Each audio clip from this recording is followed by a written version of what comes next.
ఒక ఇల్లు కొనటం అని అంటే ఒక మనిషి జీవిత కళ. అవును.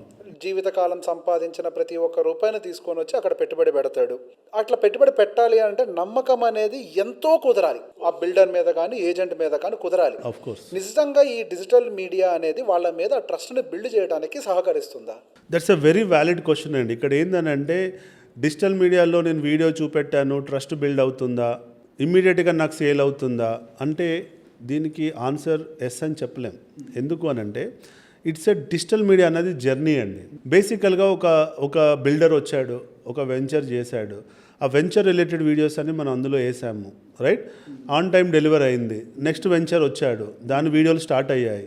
అప్పుడు ఏమవుతుందంటే ఆడియన్స్ కూడా వెళ్ళి వాళ్ళ యొక్క యూట్యూబ్ ఛానల్, ఫేస్బుక్, ఇన్స్టాలో వీళ్ళు ఎన్ని రోజుల నుంచి ఉన్నారు, వీళ్ళు ఎన్ని ప్రాజెక్ట్స్ చేశారు అన్న హిస్టరీ చూసుకుంటాడు.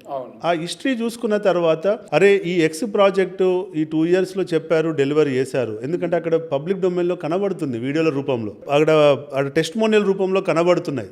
Every client is damn happy. కాబట్టి ఈ రెండో వెంచర్ కూడా అలానే చేస్తాడు అనేటువంటి నమ్మకం క్రియేట్ అవుతుంది. ఒకప్పుడు ఏముండేది, బ్రోచర్లు పెట్టుకొని మేము 20 సంవత్సరాల ఎక్స్పీరియన్స్, 30 సంవత్సరాల ఎక్స్పీరియన్స్, మా ఇవన్నీ ప్రాజెక్ట్స్ అని చెప్పేవాళ్ళు. అక్కడ ఎక్కడ కూడా విజువల్గా కనబడేది లేదు. వాళ్ళు ఏదో పెట్టారు, బిల్డింగ్ ఫోటో చూసాము, వాళ్ళు టెక్స్ట్ రాశారు, చూసామనే కాడికే ఉండేది. అక్కడ నమ్మకం అనేది ఓన్లీ కంపెనీ బ్రాండింగ్ మీదనే, ఆ కంపెనీ నడిపే వ్యక్తి మీదనే నడిచేది.